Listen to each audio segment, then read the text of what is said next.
തൃശൂരിൽ മദ്യലഹരിയിലുണ്ടായ വാക്കുതർക്കത്തെ തുടർന്ന് സുഹൃത്ത് തള്ളിയതോടെ നിലത്ത് തലയിടിച്ചു വീണ അധ്യാപകൻ മരിച്ചു. പൂങ്കുന്നം ഹരിശ്രീ സ്കൂളിലെ അധ്യാപകനായ പൂങ്കുന്നം ചക്കാമുക്ക് സ്വദേശി അനിലാണ് മരിച്ചത്.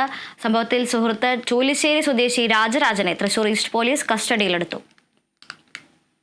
അന്താരാഷ്ട്ര നാടകോത്സവം നടക്കുന്ന തൃശൂർ സംഗീത നാടക അക്കാദമി കോമ്പൗണ്ടിൽ വെച്ചായിരുന്നു സംഭവം.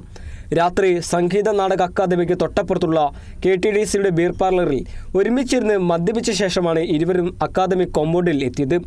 ഇവിടെ വെച്ച് ഇരുവരും തമ്മിൽ വാക്കുതർക്കമുണ്ടാവുകയായിരുന്നു.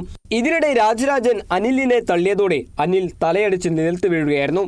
ഉടൻ തന്നെ തൃശൂരിലെ സ്വകാര്യ ആശുപത്രിയിൽ എത്തിച്ചെങ്കിലും ഡോക്ടർമാർ മരണം സ്ഥിരീകരിക്കുകയായിരുന്നു.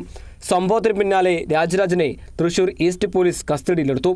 നിലവിൽ അസ്വാഭാവിക മരണത്തിനാണ് പോലീസ് കേസെടുത്തിട്ടുള്ളത്. അനിലിന്റെ പോസ്റ്റ്മോർട്ടം നടപടിക്ക് ശേഷം മാത്രമേ മരണകാരണം വ്യക്തമാവുകയുള്ളൂ.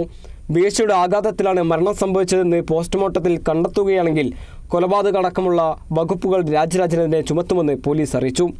Kerala vision news, Thrissur.